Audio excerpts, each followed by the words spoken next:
यह खबर दक्षिण भारत से है, दो राज्यों से जुड़ी है जहां हिंदी को लेकर एक बार फिर विरोध शुरू हो गया है। क्या और क्यों, जानिए।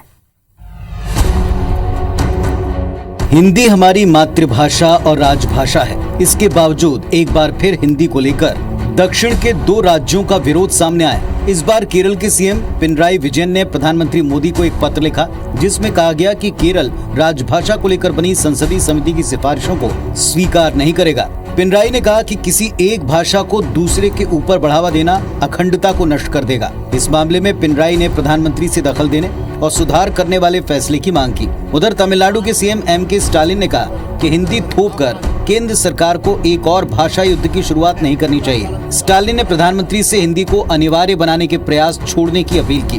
भाषा को लेकर केंद्र और तमिलनाडु के बीच हो रहा ये विवाद नया नहीं। तमिलनाडु लंबे वक्त से दक्षिण राज्यों पर हिंदी थोपे जाने का विरोध करता रहा है। तो वैसे ये विरोध और संघर्ष भी नई बात नहीं है। 60 के दशक में राज्य में हिंदी विरोधी प्रदर्शन किए गए थे और तत्कालीन केंद्र सरकार ने राज्य को भरोसा दिया था कि केंद्र और दक्षिण के राज्यों के बीच आधिकारिक भाषा के तौर पर अंग्रेजी मान्य रहेगी।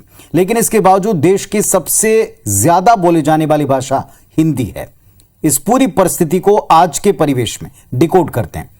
जनगणना में हिंदी के तहत 65 मातृभाषाएं सूचीबद्ध हैं।